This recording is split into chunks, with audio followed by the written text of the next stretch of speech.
In this video, we're going to look at a really simple but very effective transition going from day to night with your drone footage.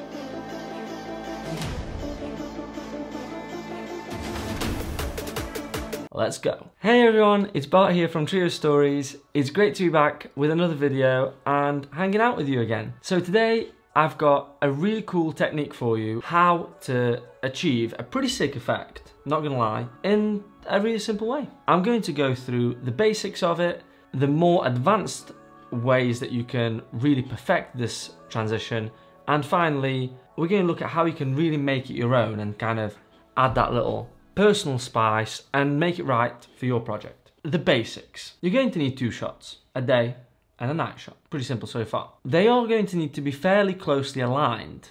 That's where it gets tricky. It is possible to apply this effect to footage you already shot, which is actually what I did in this case. However, it's going to be pretty rare that you're going to have footage close enough that will align without it looking bad. I was actually really lucky because I've got a lot of footage of this particular stadium, and this happens to be my favourite angle of the stadium. Now these shots, they're not ideal, but they don't need to be perfect. We'll look at how you can actually sell the effect without it being aligned to the precise centimetre. Okay, so the way I went about the assembly of this is I chucked both clips onto the timeline, the clip that I want to transition into on top, and then had a look just by eye at which point it looks like they are going to align best. I then brought the clip, the second clip, to that point. I lowered the opacity to be able to see the alignment better, and then just used the basic transform and rotation to align it as close as possible.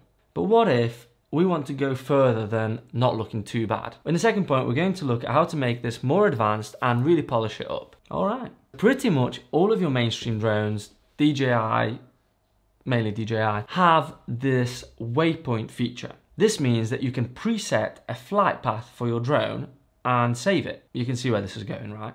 You set the flight path and you fly the same flight path in the day and then in the night. This will make sure that the shots will align much better. And at this point, there's a pro tip number 1, try and fly it in windless or low wind conditions. This will help to minimize any movement off that flight path for your drone and just make it easier for you in post.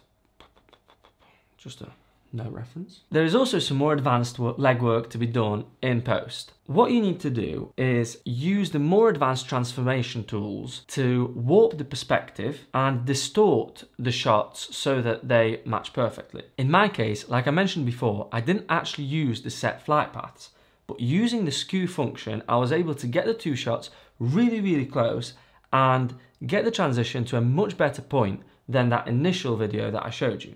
So we've aligned the paths, we've aligned the shots in post to a pretty good level. But now, how to make it fit your project and add your own personality to it. So point number 3 is that final spice. This transition is really universal and can work in a lot of projects, a lot of different projects. So it really depends on what you need. You can add a glitch effect, for example, to make it more industrial or digital.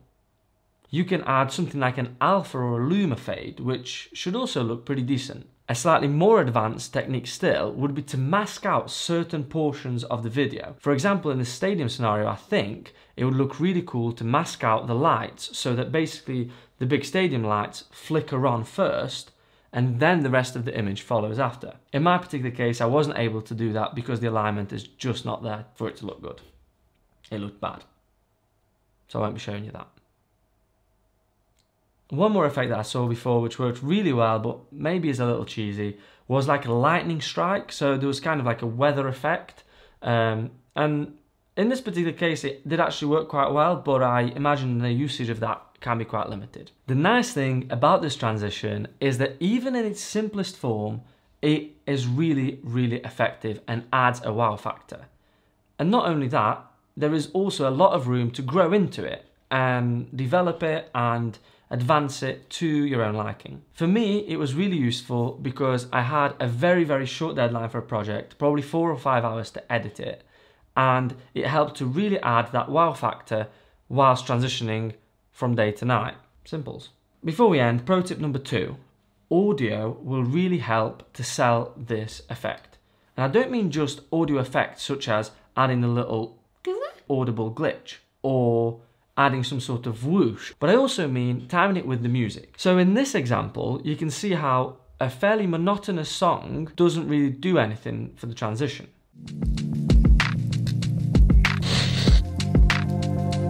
However, if you align it with a clear drop and, for example, a song which has distinct beats, it could work much, much better, like this. And pro tip number 3, don't restrict yourself only to the day to night scenario. The idea and the technique used in this transition can be applied to anything such as weather changes. So you can do like rain to sun or snow to clear day, or season changes. You could even use it to show a before and after of a construction site or of a renovation. Honestly, the world is your oyster. That's an inspirational way to end, yeah. Let's call it a day there. Thank you so much for watching. It's been an absolute pleasure. If you enjoyed it, if you found it useful, please do give this a like and maybe subscribe to our channel. We'd love for you to subscribe to our channel. See you in the next one. Bye! Sal says bye.